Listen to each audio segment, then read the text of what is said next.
സമാധാനത്തോടെ ഞങ്ങൾ യാത്ര തുടങ്ങി.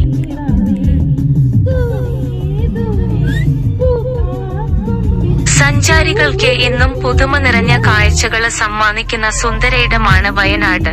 വയലും നാടും കാടും ചേരുന്ന അപൂർവം പ്രദേശങ്ങളിലൊന്നാണിവിടം. താമരശ്ശേരി ചുരം കയറുന്നതു മുതൽ വയനാടിന്റെ ദൃശ്യചാരുതയ്ക്ക് തുടക്കമാകും. ചെറുതും വലുതുമായ നൂൽമഴയും കോടമഞ്ഞും പെയ്തിറങ്ങുന്ന ഈ ഹരിതഭൂവില് എവിടേക്ക് കണ്ണുപായിച്ചാലും കാഴ്ചകളിലേക്കുള്ള കയറ്റിറക്കങ്ങളാണ്. വയനാടിന്റെ കാഴ്ചകളിലേക്ക്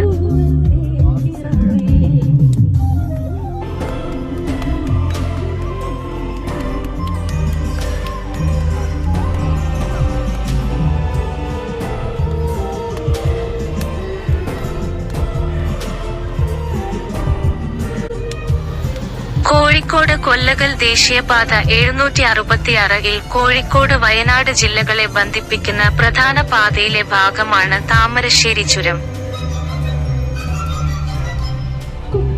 കേരളത്തിന്റെ വ്യവസായ, വാണിജ്യ, ടൂറിസം മുന്നേറ്റങ്ങൾക്ക് ഈ പാതയുടെ പങ്ക് ഏറെയുണ്ട്. മുത്തങ്ങ, ബന്ദിപ്പൂർ വനമേഖലയിലൂടെ കടന്നു പോകുന്ന ഈ പാതയ്ക്ക് കർണാടക വനം ഭാഗത്ത് രാത്രി നിരോധനം ഏർപ്പെടുത്തിയതിനാൽ വളരെ ക്രമീകരണങ്ങൾ നടത്തിയും ബുദ്ധിമുട്ടുകൾ സഹിച്ചുമാണ് കേരളത്തിലേതടക്കം യാത്രക്കാർ കടന്നു പോകുന്നത്.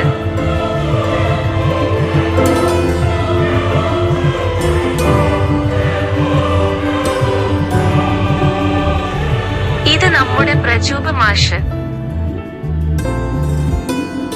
ഇത് ഷെറിൻ മാഷ്. ദൈവത്തിന്റെ സ്വന്തം നാടാണ് കേരളമെങ്കില് ആ നാട്ടില് കാഴ്ചകളുടെ സ്വർഗഭൂമിയാണ് വയനാട്. കാടും മേടും മഞ്ഞും മലകളും തടാകങ്ങളും താഴ്വാരങ്ങളുമെല്ലാം ഇഴചേർന്നു കിടക്കുന്ന ഈ അനുഗ്രഹീത മണ്ണ് സഞ്ചാരികൾക്ക് മുന്നില് തുറന്നിടുന്നത് വശ്യസുന്ദരമായ പ്രകൃതി ഭംഗിയുടെ വാതായനങ്ങളാണ്.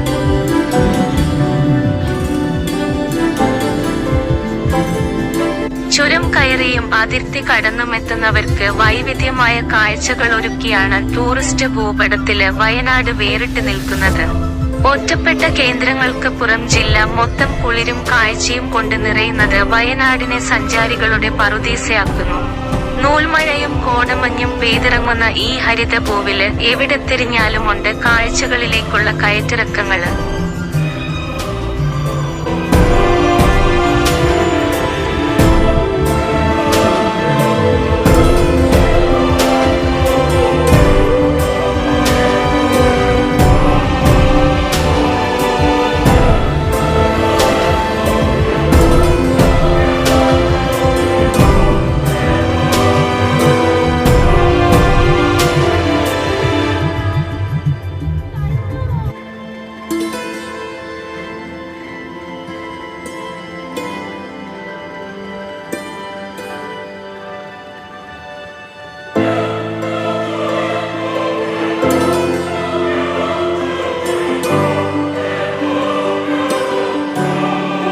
സുരേഖയുടെ ആ പാട്ട് മൊബൈലിൽ റെക്കോർഡ് ചെയ്യുന്ന തിരക്കിലാണ് ബൈജുവേട്ടൻ.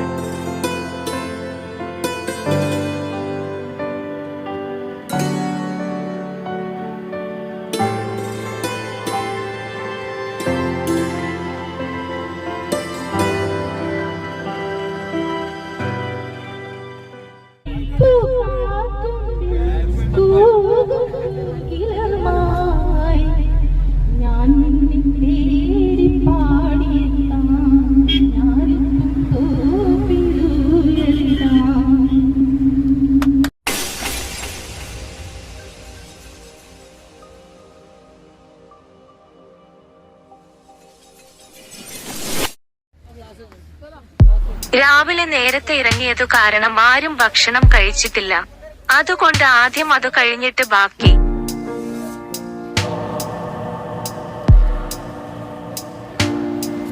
വേറെ ഒന്നുമല്ലാട്ടോ, കുറച്ച് ഉപ്പുമാവാണ്. ഞങ്ങൾ ഈ യാത്ര പ്ലാൻ ചെയ്തിട്ട് ഒരുപാട് നാളായി. ഇന്നാണ് ഇതിനൊരു അവസരം ഒത്തുവന്നത്.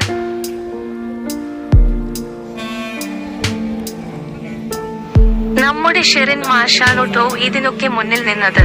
യാത്രയുടെ എല്ലാ കാര്യങ്ങളും കോർഡിനേറ്റ് ചെയ്ത് ഭക്ഷണം ഏൽപ്പിച്ചതും ബസ് ഏൽപ്പിച്ചതും മാഷാണ്.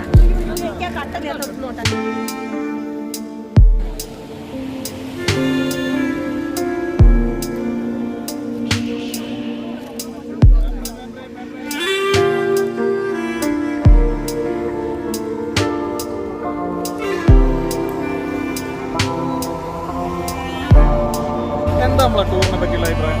പപ്പടം പിന്നെ പോട്ടെ, പറഞ്ഞോളൂ. സൂപ്പർ അല്ലേ? ഇനി നമുക്ക് ഇങ്ങനെ പോകണം. നല്ല ഒന്നര വട്ടം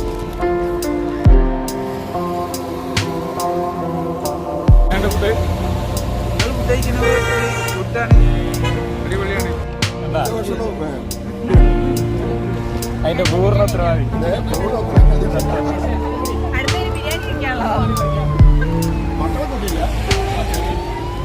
സാധാരണ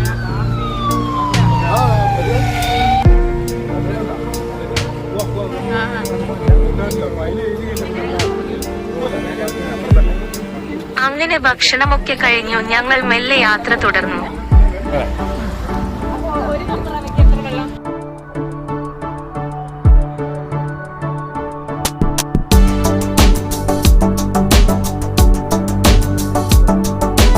ചുരം കയറി വരുന്നവരെ ആദ്യം ആകർഷിക്കുന്നതും അതിശയിപ്പിക്കുന്നതും ഈ ചുരമാണ്.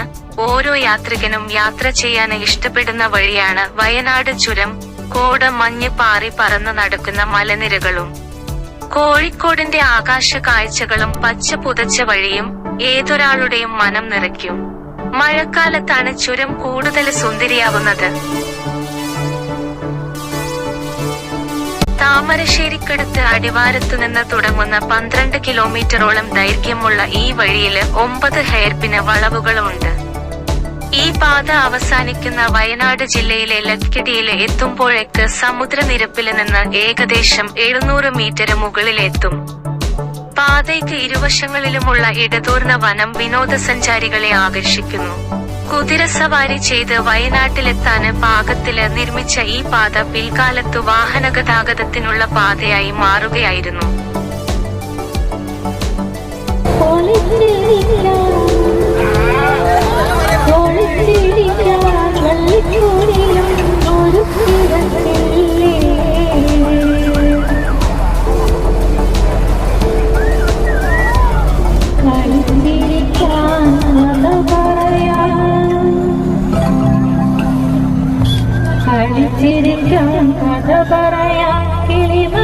അങ്ങനെ ഞങ്ങൾ ഞങ്ങളുടെ ആദ്യ ഡെസ്റ്റിനേഷനായ കുറുവ ദ്വീപിൽ എത്താറായി.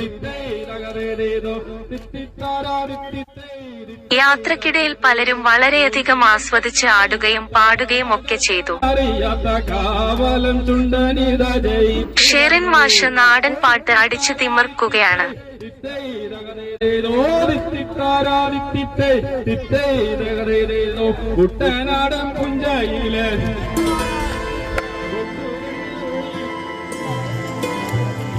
അങ്ങനെ ഞങ്ങൾ കുറുവ ദ്വീപിലെത്തി.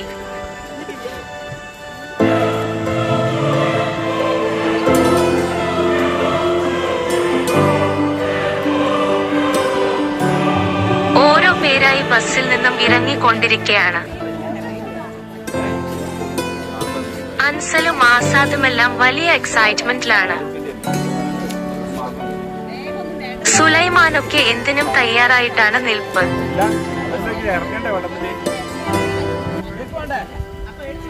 എല്ലാവരും ദ്വീപിലെ വെള്ളച്ചാട്ടത്തിൽ ഇറങ്ങി കളിക്കാനുള്ള തയ്യാറെടുപ്പിലാണ്.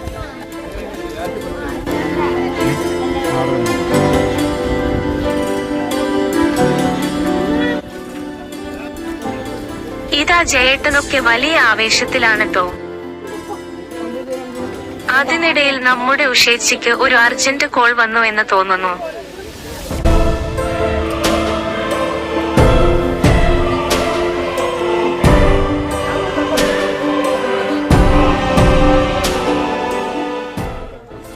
ആസാദ് ക്യാമറ നോക്കി എന്തോ കുശുമ്പ് കാട്ടാ.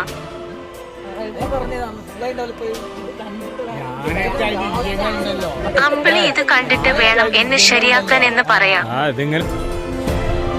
ദ്വീപിലേക്ക് പോകുന്ന വഴി താ ഉപ്പിലിട്ടത് വിൽക്കാൻ വെച്ചിരിക്കുന്നു. ഷഹദാൻ കണ്ട പാടെ അങ്ങോട്ടെത്തി.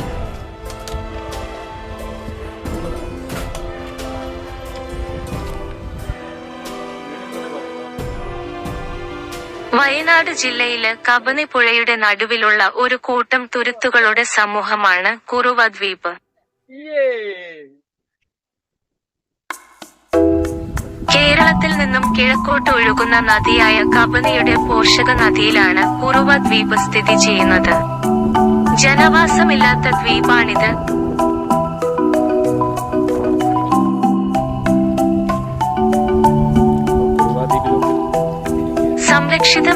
മേഖലയായ ഇവിടെ പലവിധത്തിലുള്ള പക്ഷികളും ഔഷധ ചെടികളും സസ്യങ്ങളും വളരുന്നു.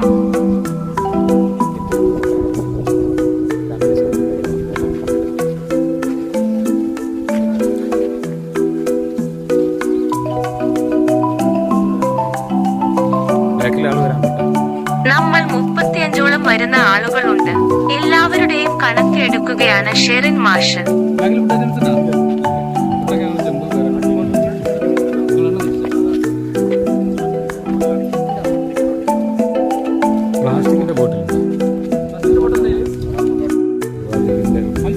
ഇവിടെ പ്ലാസ്റ്റിക്കിന്റെ ബോട്ടിൽ അകത്തോട്ട് കയറ്റി വിടണമെങ്കിൽ അതിവിടെ കാണിച്ച് അതിൽ മേൽ കാശ് കൊടുത്തു ഒരു സ്റ്റിക്കർ പതിപ്പിക്കണം.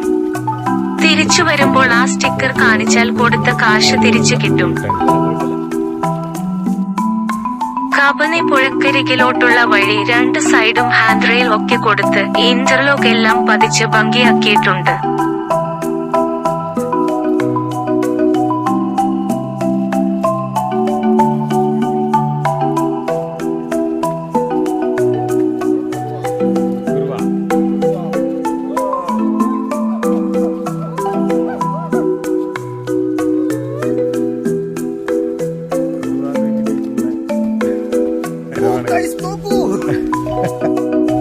മുളകള് കൂട്ടിക്കെട്ടിയുണ്ടാക്കുന്ന ചങ്ങാടങ്ങളില് പുഴയിലൂടൊരു യാത്രയാണ് ഇവിടുത്തെ പ്രധാന ആകർഷണം. ചെറുദ്വീപുകളുടെ കൂട്ടമാണ് ഈ പ്രദേശം.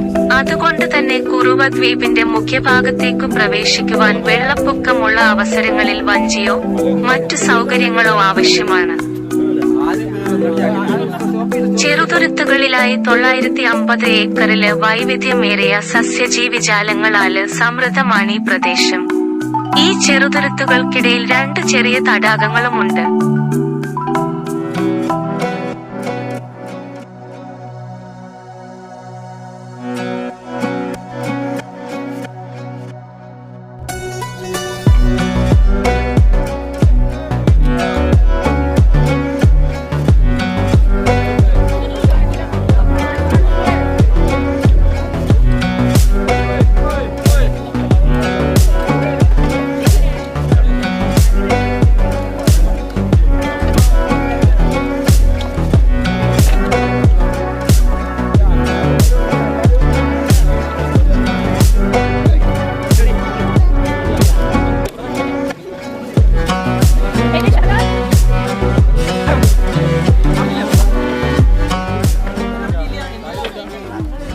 ഫുൾ സെറ്റപ്പോട് കൂടിയതാണ് ചങ്ങാടം. ഇരിക്കാനൊക്കെ മുള കൊണ്ടുള്ള സീറ്റ് ഒക്കെയാണ്. ചങ്ങാടത്തിൽ കയറുന്ന എല്ലാവരും ലൈഫ് ജാക്കറ്റ് നിർബന്ധമായും ധരിച്ചിരിക്കണം.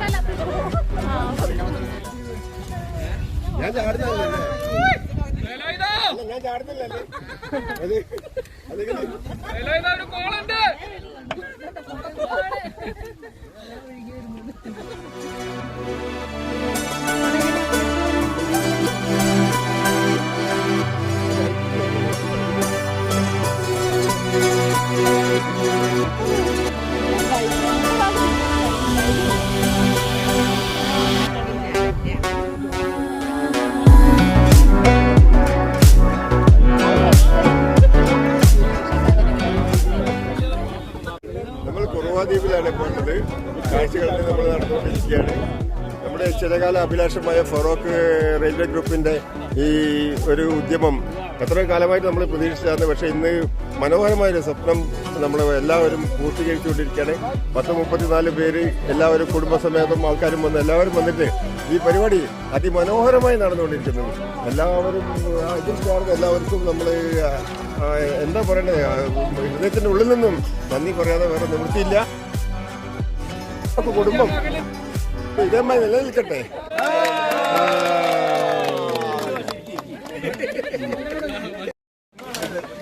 അങ്ങനെ ഞങ്ങൾ ദ്വീപിലെത്തി. ചങ്ങാടത്തിലൂടെയുള്ള യാത്ര ഭയങ്കര രസമായിരുന്നു. എല്ലാവരും ശരിക്കും എൻജോയ് ചെയ്തു. കൂടെ സോമൻ മാഷെ നമ്മുടെ യാത്രയെക്കുറിച്ചുള്ള ആ പ്രസംഗവും വളരെ ഭംഗിയായി.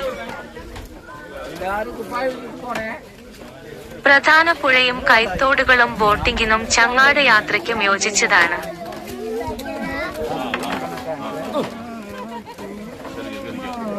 വെരി വെരി വെരി വെരി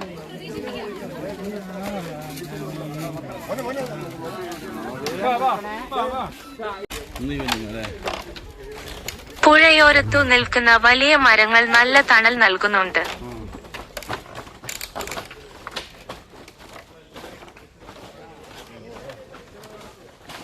ദ്വീപിൽ എത്തുമ്പോൾ ആദ്യം തന്നെ മുള കൊണ്ട് കെട്ടിയുണ്ടാക്കിയ ചെറിയ ഒരു നാടപ്പാലം കടക്കണം.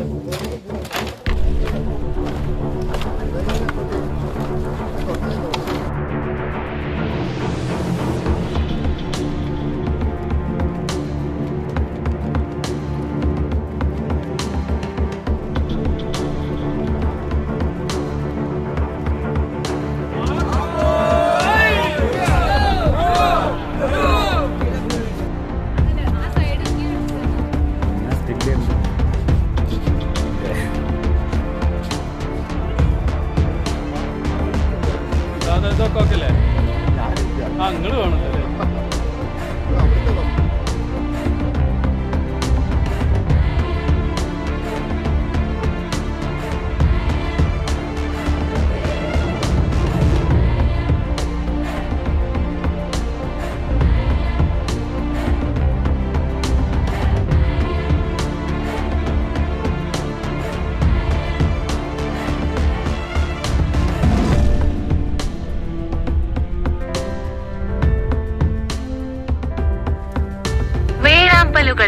വിവിധ തരം ചിത്രശലഭങ്ങള് എന്നിവയുടെ ആവാസ മേഖലയാണിത്. ചില ദേശാടന പക്ഷികൾക്കും ഈ മേഖല അത്താണിയാണ്. പ്രകൃതി പഠനത്തിനും ശാന്തമായ സാഹസിക നടത്തത്തിനും താൽപര്യമുള്ളവർക്ക് യോജിച്ച സ്ഥലമാണ്. ഏറ്റവും സുന്ദരമായ ഒട്ടേറെ സ്വാഭാവിക നടപ്പാതകളാണ് സാഹസികരെ കാത്തിരിക്കുന്നത്.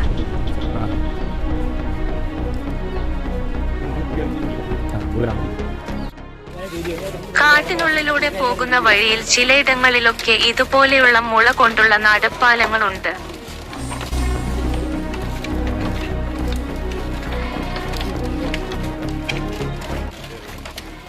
പ്രജൂപ് മാഷും മനോജ് മാഷും കുളിച്ച് തിമിർക്കാനുള്ള പുൾ സെറ്റപ്പോട് കൂടിയാണ് വരവ്.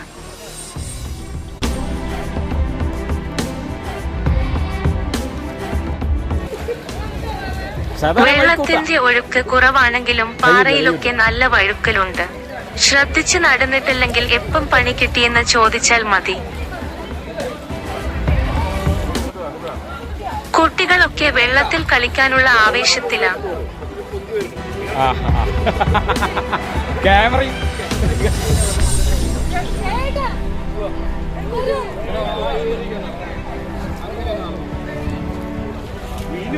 മീൻ കാലില് കൊത്തുണ്ട്. ഞാനതാ നോക്കണം എന്തായി കടിക്കണത്.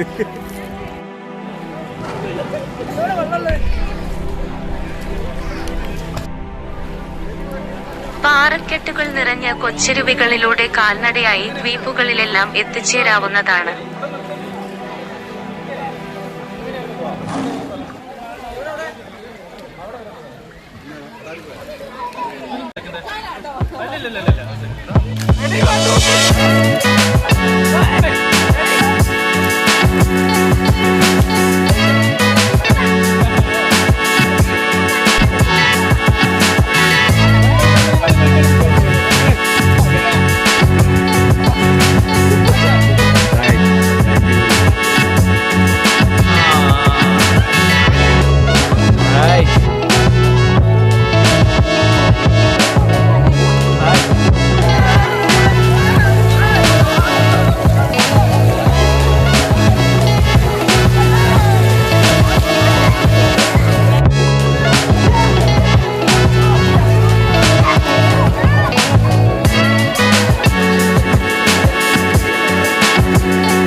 ഇതിന്റെ കൂടെ തന്നെ ഞങ്ങൾ ഓരും കൂടെ ബുക്ക് ചെയ്തിരുന്നു.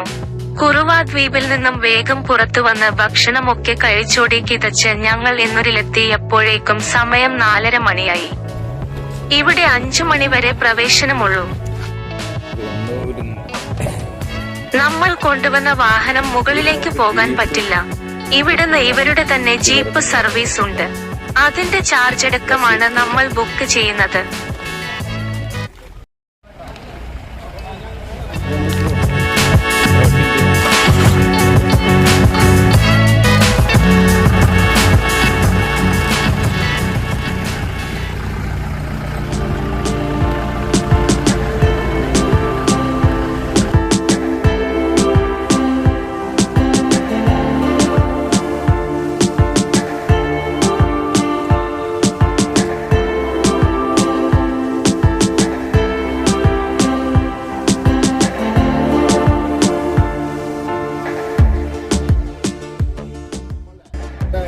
മണിക്ക് ഇവിടെ ലാസ്റ്റ് ടിക്കറ്റ് ഇഷ്യൂ ചെയ്യും. അല്ല നമ്മൾ 4 മണിക്ക് ഇറങ്ങണം. അപ്പോൾ ഈ പരമായി 3 ട്രിപ്പ് വരാം. നടക്കില്ലല്ലോ. എങ്ങനെ നമ്മൾ ഡ്യൂട്ടിയൊക്കെ കഴിഞ്ഞു.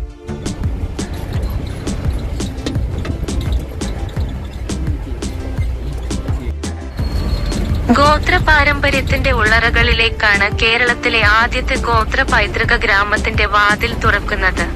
വയനാടിന്റെ ചുരം കയറി ലക്കിടിയിൽ നിന്നും വെളിപ്പാടകലെയാണ് സുഗന്ധഗിരിക്കുന്നിൽ സഞ്ചാരികൾക്കായി ഒരു പൈതൃക ഗ്രാമം അണിഞ്ഞൊരുങ്ങിയത്.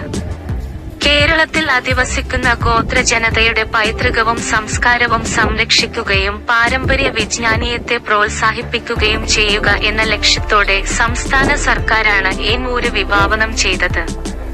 വേറിട്ടതും സ്ഥിരതയുള്ളതും വരുമാനദായകവുമായ സംരംഭമാണ് ഏന്നൂര് ഗോത്ര പൈതൃക ഗ്രാമം. ബ്രോൽജനതയുടെ വൈവിധ്യങ്ങളെ ഒരു കുടക്കീഴിൽ അണിനിരത്തുന്നതോടെ പുതിയ തലമുറകൾക്കും ഈ നാടിന്റെ വൈവിധ്യങ്ങളെ ഇവിടെ തൊട്ടറിയാം. ഗോത്രജനതയുടെ സമഗ്രമായ ജീവിത പുരോഗതി ലക്ഷ്യമിടുന്ന വിധത്തിൽ മാതൃകാപരമായി കേരളത്തിലെ ഗോത്ര പാരമ്പര്യ വൈവിധ്യങ്ങളെ ഏന്നൂര് പൈതൃക ഗ്രാമം കോർത്തിണക്കും. ഇതുവഴി ഗോത്രജനതയ്ക്ക് സ്ഥിര വരുമാന വർധനവിനും ജീവിത അഭിവൃദ്ധിക്കും അവസരമൊരുക്കുകയാണ് ലക്ഷ്യം.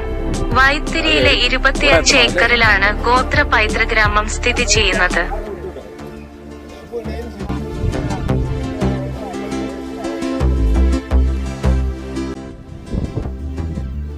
ഇത് സംസ്ഥാനത്തെ ആദിവാസി സമൂഹങ്ങളുടെ ഊർജ്ജസ്വലമായ സംസ്കാരവും പാരമ്പര്യവും പ്രദർശിപ്പിക്കുന്നു.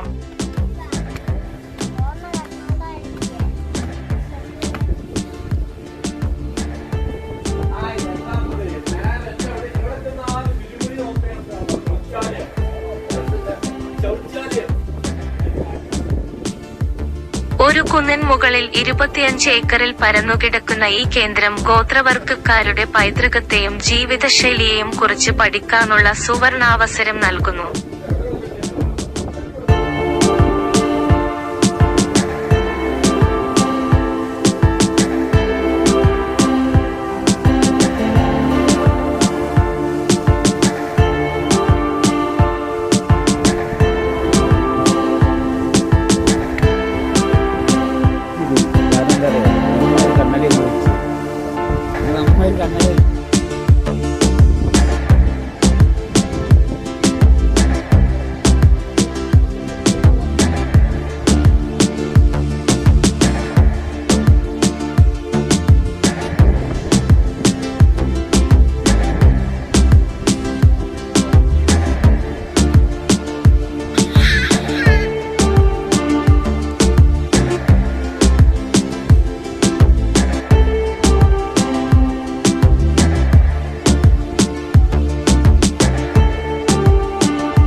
ഉയർന്ന കുന്നുകളുടെ പശ്ചാത്തലത്തിൽ വൈക്കോൽ കൊണ്ട് മേൽക്കൂരയുള്ള പരമ്പരാഗത ആദിവാസി കുടിലുകളുടെ ഒരു കൂട്ടം ഈ മേഖലയിലെ ഒരു പ്രധാന വിനോദസഞ്ചാര കേന്ദ്രമായി മാറിയിരിക്കുന്നു.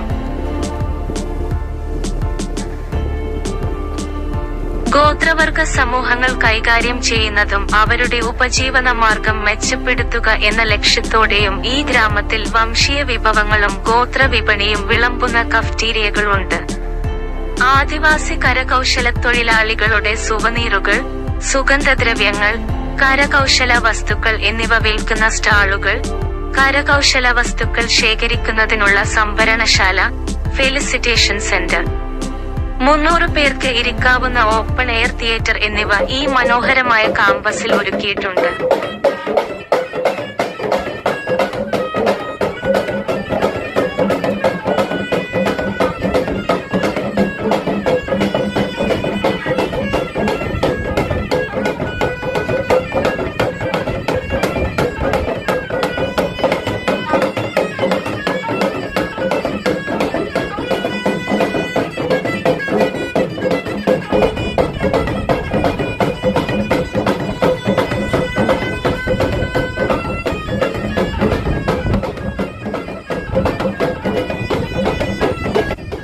കൂടാതെ ആദിവാസി കലാകാരന്മാർക്ക് അവരുടെ കഴിവുകൾ പ്രകടിപ്പിക്കാനും ഉപജീവനമാർഗം കണ്ടെത്താനും ഒരു വേദിയുണ്ട്.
അവിടെ നിന്നും ഞങ്ങൾ മെല്ലെ അവിടത്തെ ഓരോ കുടിലുകളും ചുറ്റിക്കാണാനായി ഇറങ്ങി.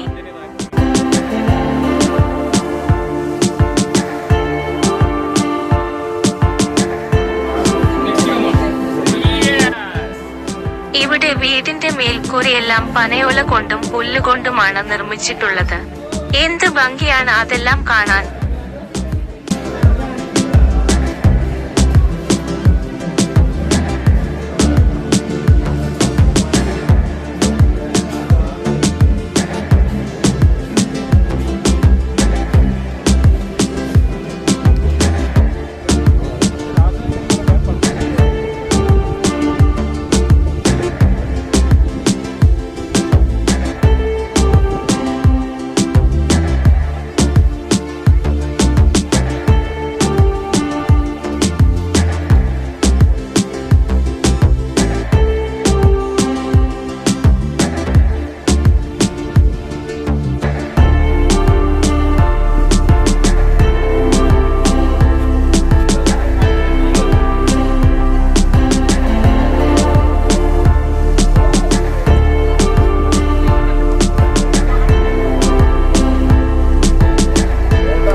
ഇവിടത്തെ ഓരോ കുടിലുകളും ആദിവാസി കുടിലിന്റെ അതേ രീതിയിൽ ആഭംഗിയിൽ റീബിൽഡ് ചെയ്ത് എടുത്തിട്ടുള്ളതാണ്.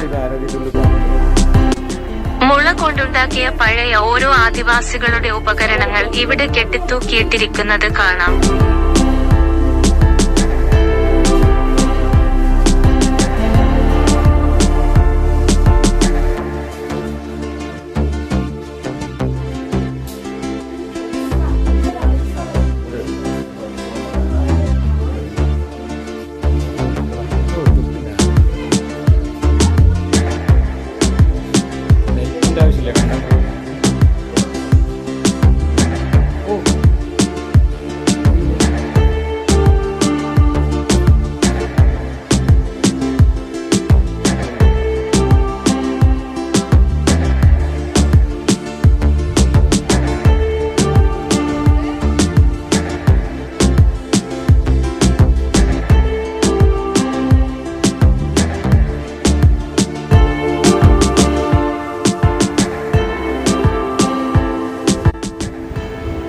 എല്ലാവരും ഒന്ന് എൻജോയ് ചെയ്യാൻ ചെറിയ ഗെയിമുകളെല്ലാം കളിച്ചു ഞങ്ങൾ മടങ്ങി.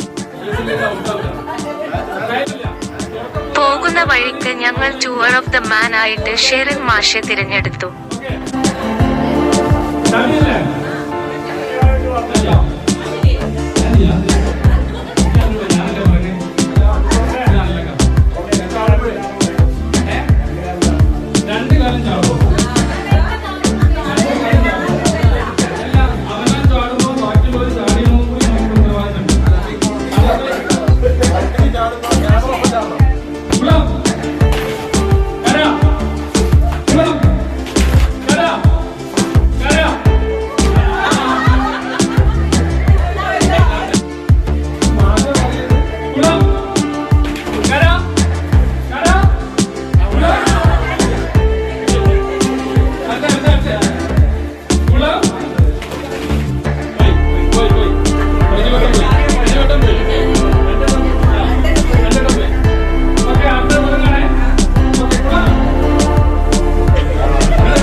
ആ